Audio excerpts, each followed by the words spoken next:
My name is Aline, and I was a virgin until I got married. And this is why. Ever since I was a little girl, people always said to me, "Don't have sex." I heard people say, "Here is a piece of gum." Then they would chew it and spit it out. "Do you want this piece of gum now that it's chewed?" They would compare sex to chewing gum, that nobody wants you once you're chewed up and used. You lose your value. It seemed like whether I did this one thing or not would define me completely. But why? Why is everybody so obsessed with virginity? And why isn't it a big problem for men as well? In many societies, the more people you have sex with, the less valued you are. That is, if you're a woman. But if you're a man and have sex, people say, "Oh, come on. Boys will be boys. It's not a big deal." In fact, in many cultures around the world, if you're not a virgin, you can't get married. And sometimes your life might even be in danger. Here's why. A long time ago, there were no condoms, no birth control pills. So if you had sex, you were very likely to get pregnant. And men wanted to make sure that the baby was really their baby, to carry on their bloodline. So they would marry a virgin. Women were seen as property, like an animal or like land. And that's how virginity became a way of controlling women that is still used to this day. In some parts of the world, parents check the bed sheets after the wedding night to make sure there is blood. Doctors would do virginity tests before marriage, all to make sure that the bride was actually a virgin, because otherwise the families would call off the wedding. Some family members wait whole night out of the room, and the next day they proudly show the blood to everyone that the bride was virgin.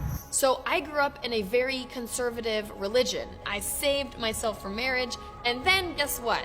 When I got married, I had so much shame around sexuality that I couldn't even have sex. Because of these thoughts putting so much shame and this pressure around sexuality and being a woman.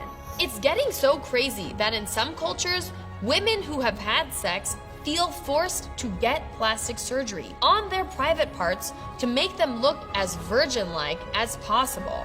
And the discrimination doesn't end there.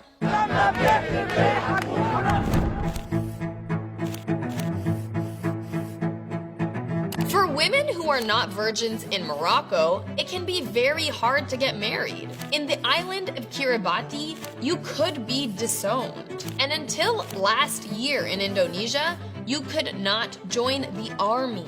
Over 5,000 women a year are killed in honor killings for not being a virgin and for bringing shame to their families, when the only people who should be ashamed are the ones killing women. But this video is not about virgins. It's about double standards and how we are always trying to control women.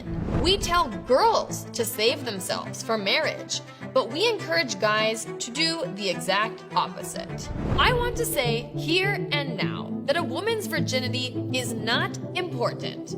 It does not matter, and it does not define her. Women are so much more than their sexuality. They are their talents, their careers, their families, their personalities. So I really feel like what we need to do in this world is change how we're talking about sex.